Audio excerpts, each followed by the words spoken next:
Começa agora o programa Momento Espírita na TV. Apoio cultural de Altasfer, Ferro e Aço, Meta Assessoria Contábil, Terrazo Móveis, Support Solution Informática, Pré-fabricados Tamoios. Olá, estamos iniciando mais uma vez o nosso programa semanal Momento Espírita aqui na TV Universitária Canal 7. Este programa é produzido pela USI Intermunicipal de Tupã em parceria com a FEB TV, que é a TV da Federação Espírita Brasileira. Hoje vamos apresentar uma matéria em que Haroldo Dutra Dias abordará o tema As Parábolas de Jesus, Ensinos para um Novo Tempo. Esta matéria faz parte do programa Encontro Fraterno da FEB TV.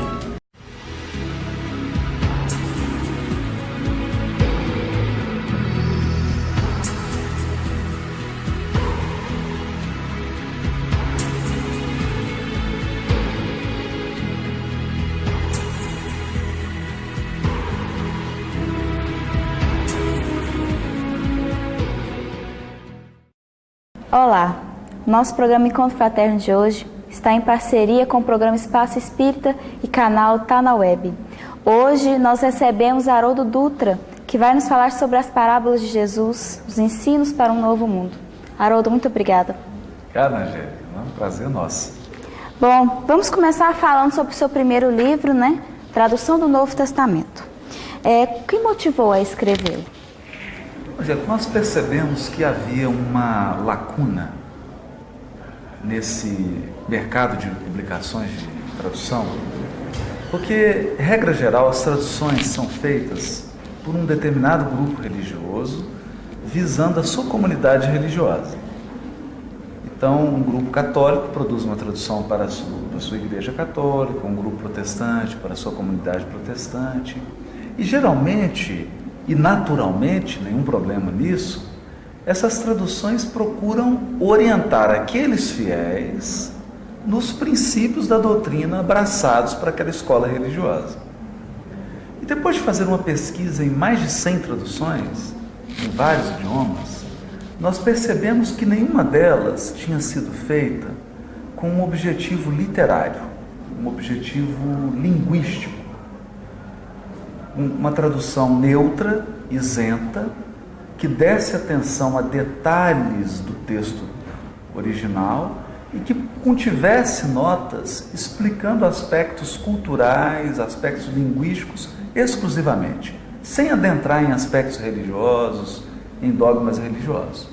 Percebendo então essa lacuna e também o fato de não haver uma tradução completa do Novo Testamento no meio espírita, nós, convidados pelo presidente da Federação Espírita Brasileira, Nestor Mazotti, aceitamos esse desafio de fazer esse trabalho, começar a tradução, exatamente uma tradução neutra, um viés acadêmico, com bastante notas linguísticas, notas sobre costume, sobre cultura, ajudando a quem está lendo a entender esse texto antigo. Você teve, então, um extenso trabalho linguístico, né, para realizar essa obra, inclusive em termos de idiomas, outros idiomas, né? Conte para a gente como que foi essa tradução. Bom, a primeira coisa que nós procuramos trazer para a tradução era um projeto que nós já tínhamos de formação de uma biblioteca cristã e judaica. Há mais de 20 anos que nós estamos montando uma biblioteca de cristianismo e judaísmo, que hoje já conta com mais de 4.000 volumes. E nessa tradução, nós utilizamos mais de 30 dicionários de grego em 8 idiomas, dezenas de dicionários hebraico, estudamos até o aramaico, aprofundamos em enciclopédias, dicionários, comentários bíblicos de protestantes, de católicos, comentários de judeus, tentando incorporar ao trabalho da tradução o esforço desses pesquisadores e as descobertas feitas por esses estudiosos. Então, realmente, o resumo Eu considero que esse trabalho de tradução é a síntese de um grande trabalho de pesquisa, de uma pesquisa feita nesse material dos eruditos do estudo bíblico. E como que foi a aceitação do livro no público espírita e também de forma geral? Nós tivemos uma surpresa assim, muito agradável, que foi saber que essa tradução estava sendo utilizada em alguns seminários teológicos, seminários de formação de pastores, seminários de formação de padres, freiras, também a aceitação do movimento espírita. A obra, na sua primeira edição, ela chegou a vender mais de 10.000 exemplares, agora se encontra esgotada. No final desse ano, se Deus quiser, nós pretendemos lançar a segunda edição, ampliada, porque terá um Novo Testamento inteiro, revista e corrigida. Então, foi uma surpresa, porque a aceitação foi muito boa. A gente percebeu que essa carência existia, que todos estavam buscando um material assim neutro para conduzir seus estudos.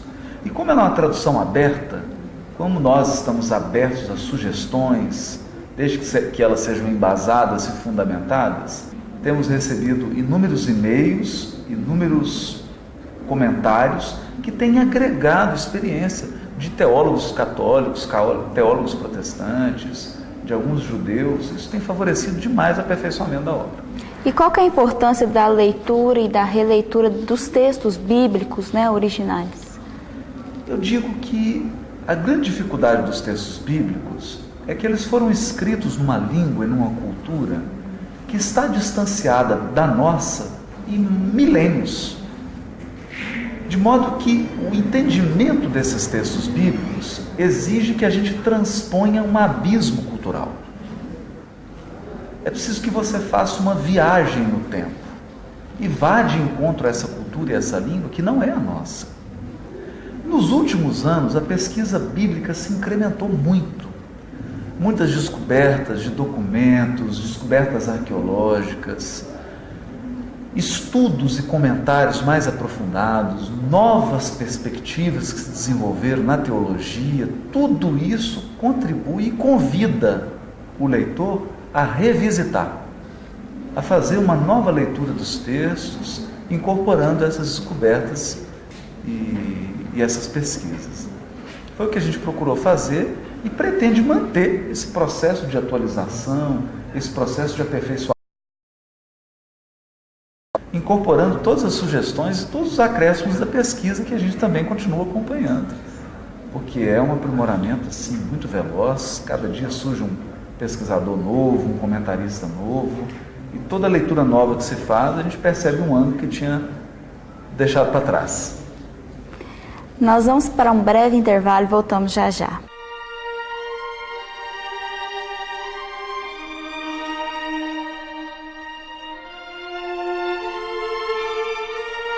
O Sermão do Monte, o Sermão das Bem-aventuranças, no capítulo 5 do Evangelho de Mateus.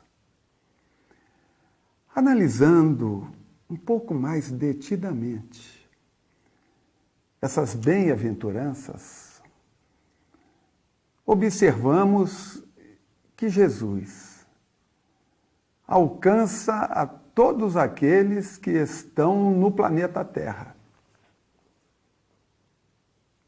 Porque ele inicia dizendo que são bem-aventurados os pobres de espírito, os simples, porque é deles o reino dos céus.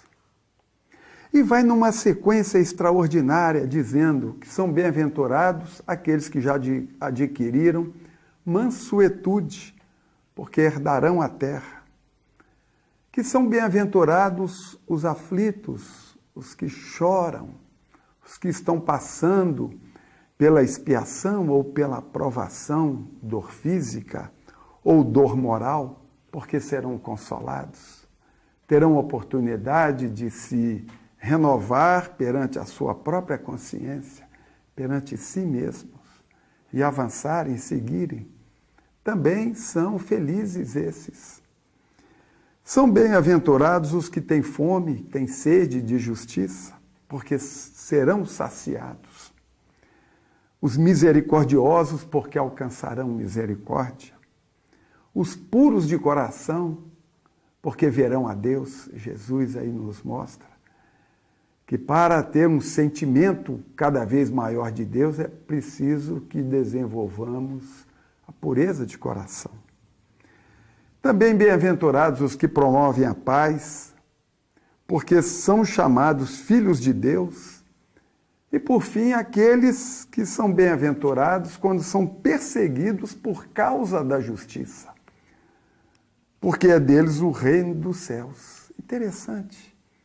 Jesus diz no início, bem-aventurados os simples, porque é deles o reino dos céus.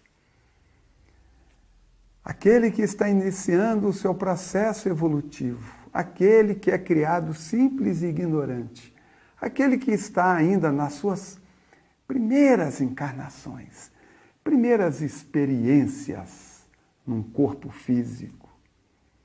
Este é bem-aventurado porque é feliz, porque tem a promessa de um reino dos céus que não é um local fixo, perdido no espaço, mas sim um estado de alma. São felizes os simples, o grande objetivo de atingir a evolução. E são bem-aventurados os missionários, aqueles que já sofrem perseguição por causa da justiça, aqueles que são maltratados porque defendem o Cristo, o nome do Cristo, por minha causa, fala Jesus.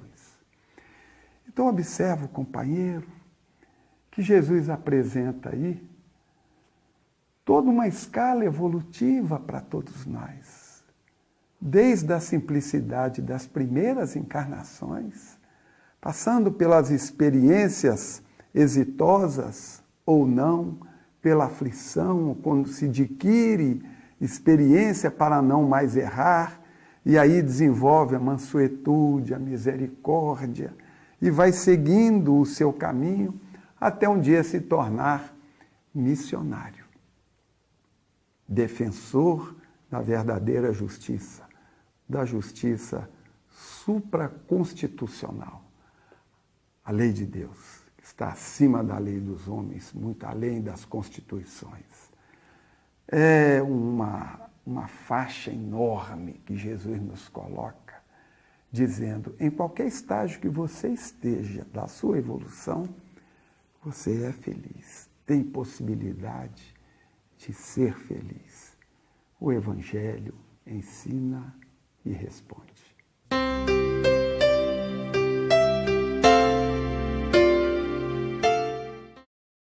Conheça a Lefé, livraria e editora da Federação Espírita do Estado de Goiás. Menores preços, obras selecionadas, conforto e garantia. Facilidade no pagamento, entrega a domicílio. Venha tomar um cafezinho com a gente.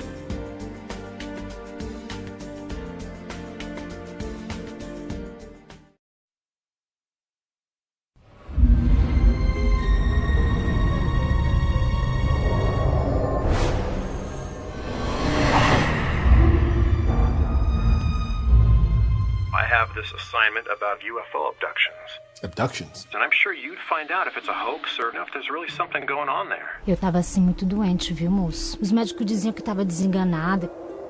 Será a mão de Deus. Foi um milagre de Jesus Cristo. Stage 4 ovarian cancer. She told us that she was pregnant. So, an elaborate hoax. Even your guy. He's in on it. Depois apareceu do outro lado dessa montanha. I didn't know you can draw this well. That's you right there. Has to be a coincidence. Ele saiu para trabalhar como todos os outros dias.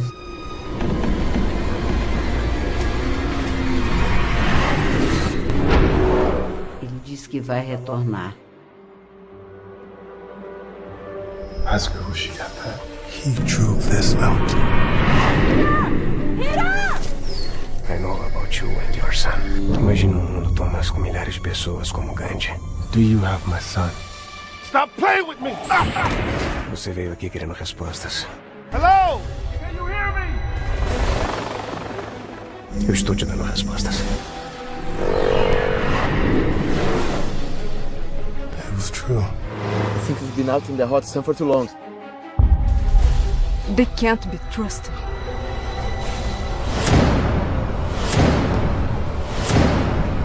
Where's my son?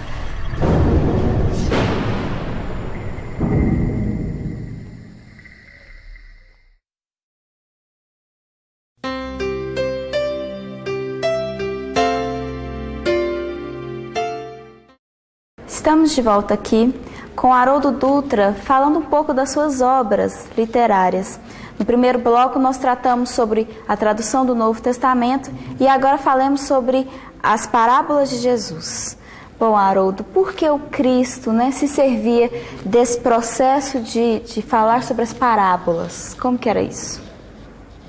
Bom, já durante muito tempo eu cheguei a pensar que o objetivo das parábolas fosse esconder o ensino para que apenas um grupo pudesse entender. Mas essa era uma compreensão ainda imatura desse recurso de Jesus. Hoje eu percebo que há certas verdades que só podem ser ditas com o uso dos símbolos. E ao utilizar símbolos profundos, símbolos extraídos da vida cotidiana do povo da Galileia, Jesus conseguiu deixar uma mensagem imperecível que atravessa gerações. Se ele tivesse dito de uma forma objetiva, muito do conteúdo, da inspiração das suas palavras se perderia. É como se você colocasse uma polpa de uma fruta numa casca, num envoltório protetor. Esse conjunto de símbolos, essa ordenação da parábola, ela consegue manter a essência e fazer com que a essência atravesse os séculos. Porque são símbolos que falam da realidade humana, daquele denominador comum humano que independe da sua língua, do lugar onde você nasceu, da latitude, da longitude, porque são fatores gerais e irrestritos que dizem respeito a todos os seres humanos de um modo geral. Então, quando ele diz do processo de semear, de colher, a parábola do semeador, quando ele dá o exemplo de um pai cuidando dos filhos, na parábola dos 2 filhos, ou parábola do filho pródigo, quando ele fala de alguém que sofre, de outra pessoa que atende, parábola do bom samaritano, ele está lidando com valores universais, com questões que ultrapassam e que transcendem limites linguísticos e culturais. É essa força que as parábolas têm, esse é o poder das parábolas.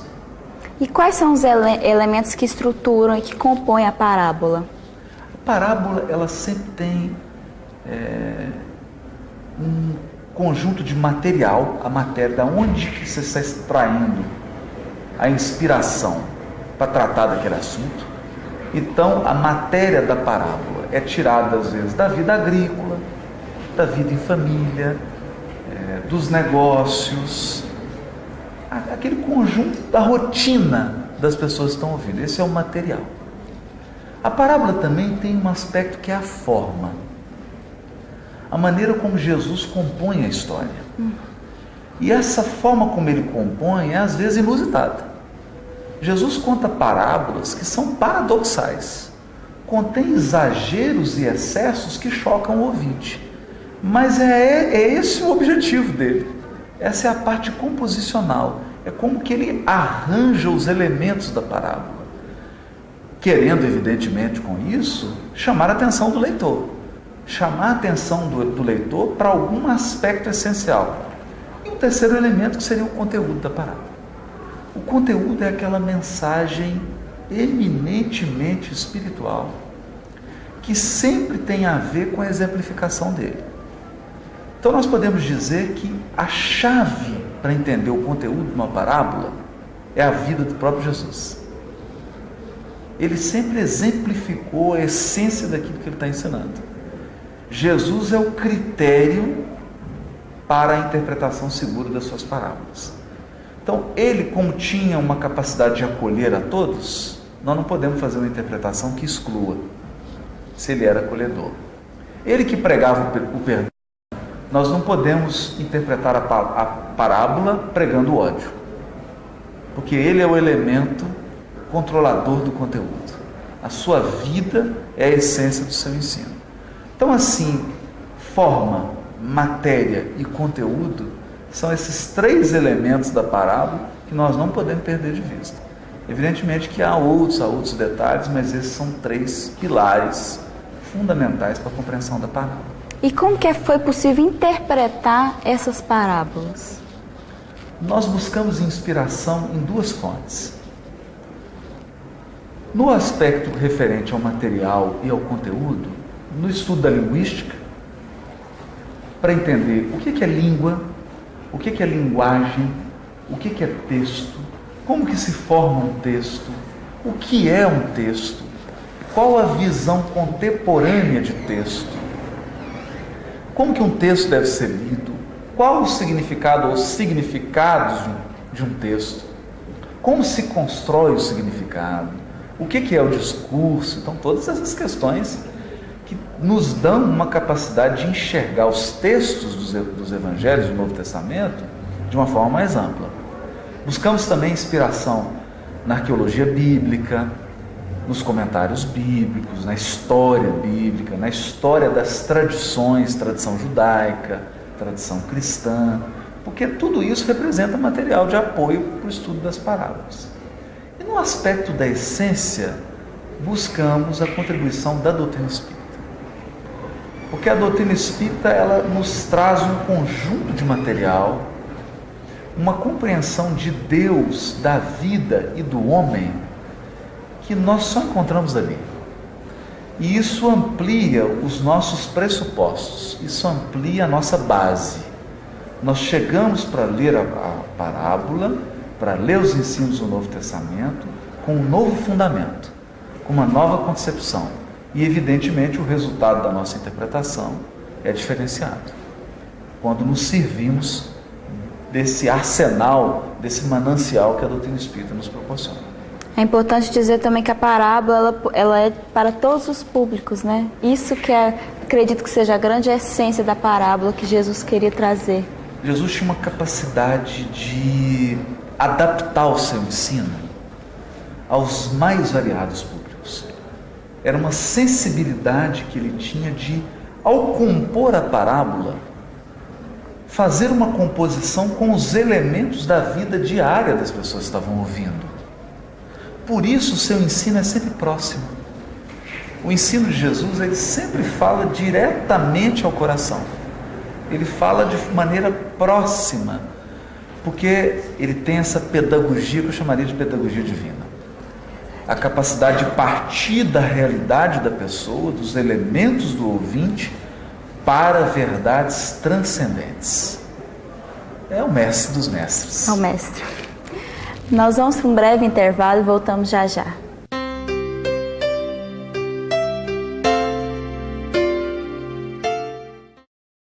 A obra do Berço Maria de Nazaré está precisando de voluntários com disposição e boa vontade para trabalhar na produção e reparo de roupas e enxovais. Estamos precisando de voluntárias para bordar, fazer crochê, costurar. Quem não souber, nós ensinamos. É só nos procurar. Além disso, a obra do Berço recebe e organiza doações. E esse dinheiro é revertido em compras de material para o enxovalzinho, que é destinado às gestantes carentes.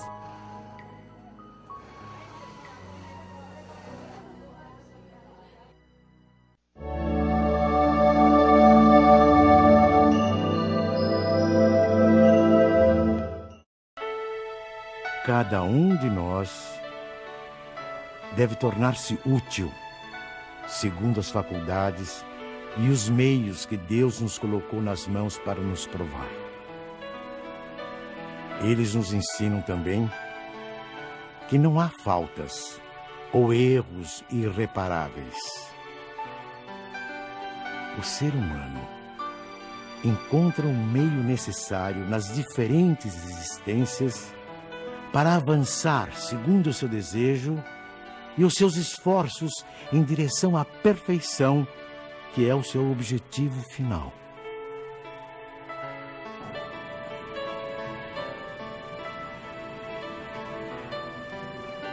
Este é o resumo da doutrina espírita, como ela aparece no ensinamento dos espíritos superiores.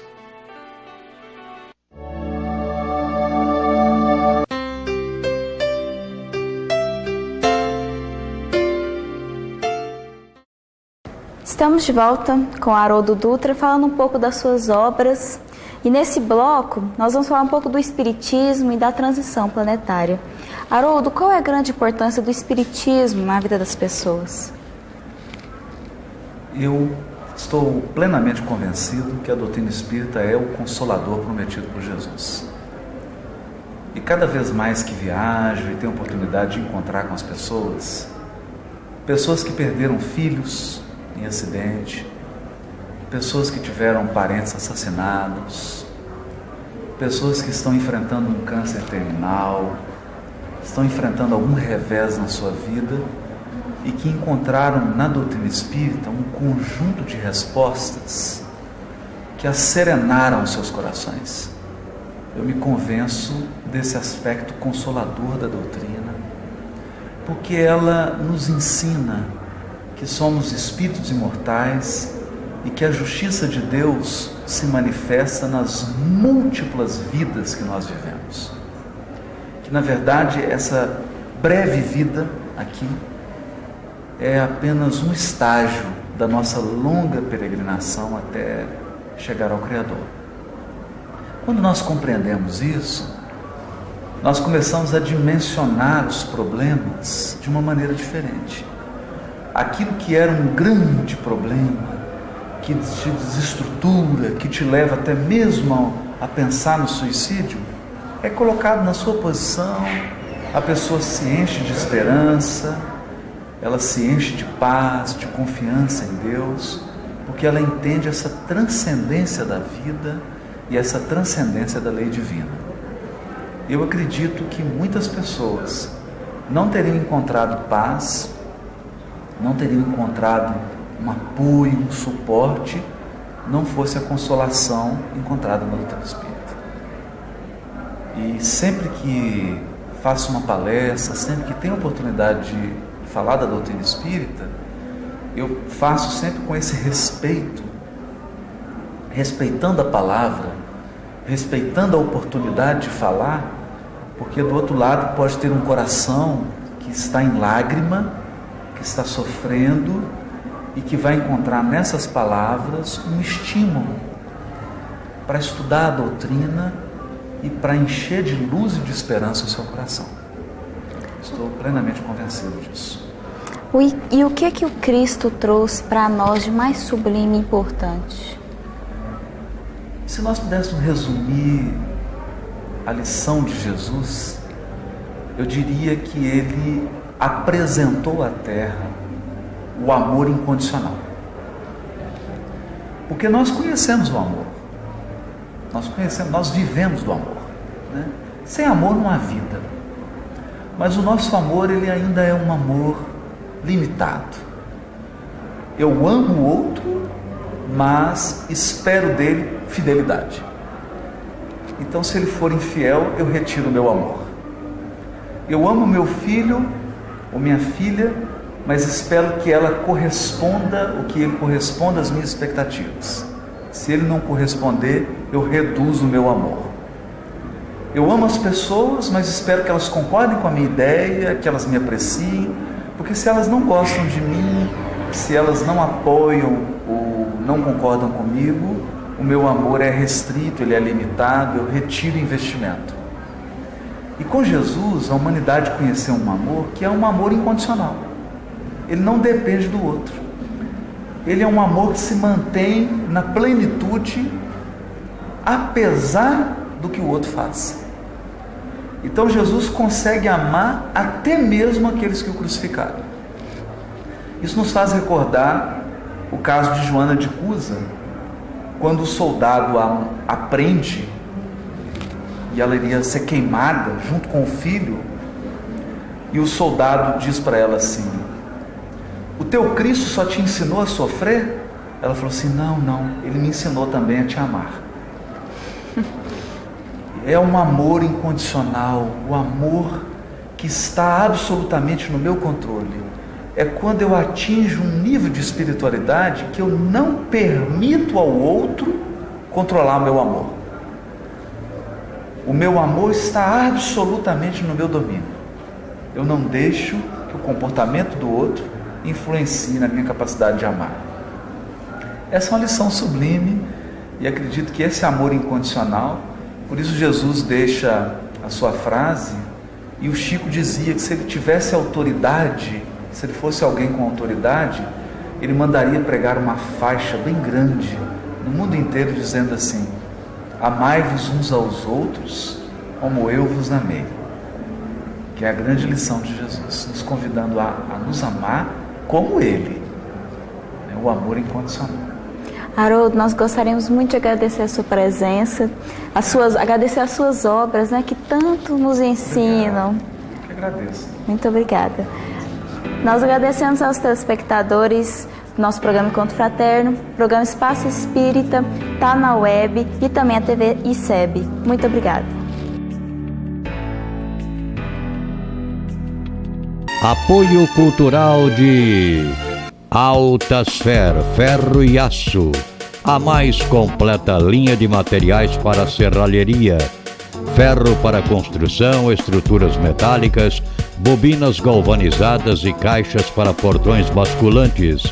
Altasfer, ferro e aço, Avenida Tabajaras 1695, telefone 3496-1110. A Meta Assessoria Contábil é um escritório de contabilidade com foco na sua empresa, com uma equipe especializada.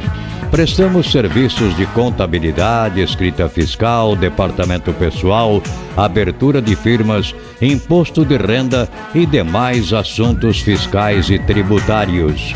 Mantenha sua contabilidade em dia com a Meta Assessoria Contábil.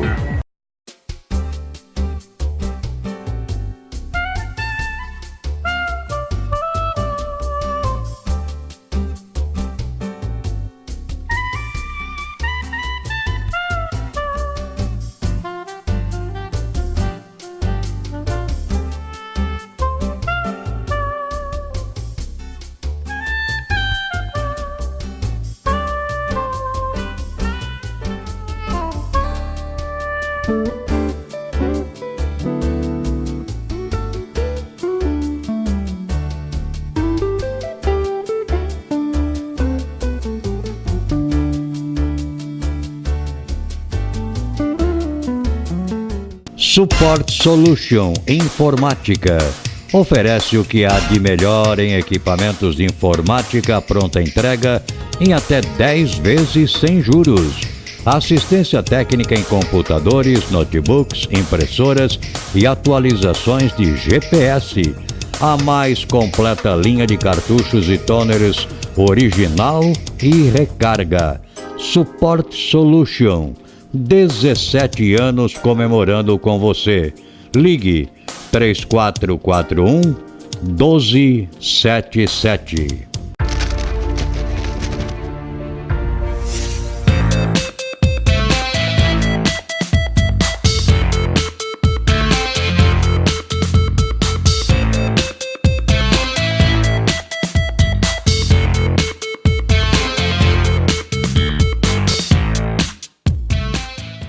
E você assiste agora no programa Momento Espírita mais um quadro que fala sobre arte e espiritismo. E é uma grande parceria entre o programa Momento Espírita e a TV Mundo Maior. Assista então agora o musical Mundo Maior. Amigo telespectador, agradeço a sua atenção e lembro que este programa vai ao ar pela TV Universitária Canal 7 todas as sextas-feiras, às 15 horas e às 20 horas. Como também aos sábados, às 0 hora e às 10 horas. Saiba também que os nossos programas podem ser acessados pela internet através do YouTube. Basta você entrar no YouTube e digitar Programa Momento Espírita Tupã e você poderá assistir a todos os nossos programas que já foram ao ar. Bem, chegamos ao final do nosso programa. Desejo a você e a seus familiares um excelente fim de semana, com muita luz e muita paz em seu lar. Que Deus o abençoe e o proteja, como também a toda a sua família. Receba o meu abraço carinhoso e até o nosso próximo programa.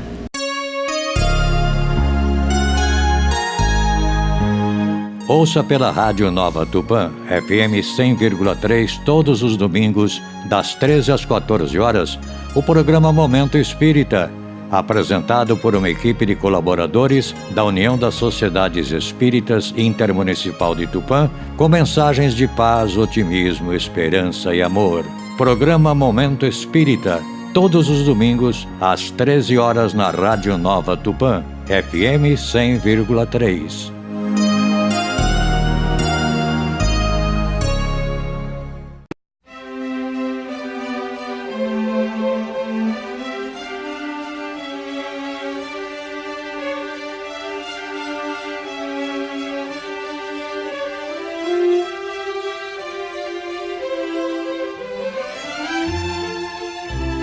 Você assistiu o programa Momento Espírita na TV. Apoio cultural de Altasfer, ferro e aço, a mais completa linha de materiais para serralheria, ferro para construção, estruturas metálicas, bobinas galvanizadas e caixas para portões basculantes. Altasfer, ferro e aço. Avenida Tabajaras 1695, telefone 3496-1110. A Meta Assessoria Contábil é um escritório de contabilidade com foco na sua empresa, com uma equipe especializada. Prestamos serviços de contabilidade, escrita fiscal, departamento pessoal, abertura de firmas, imposto de renda e demais assuntos fiscais e tributários. Mantenha sua contabilidade em dia com a Meta Assessoria Contábil.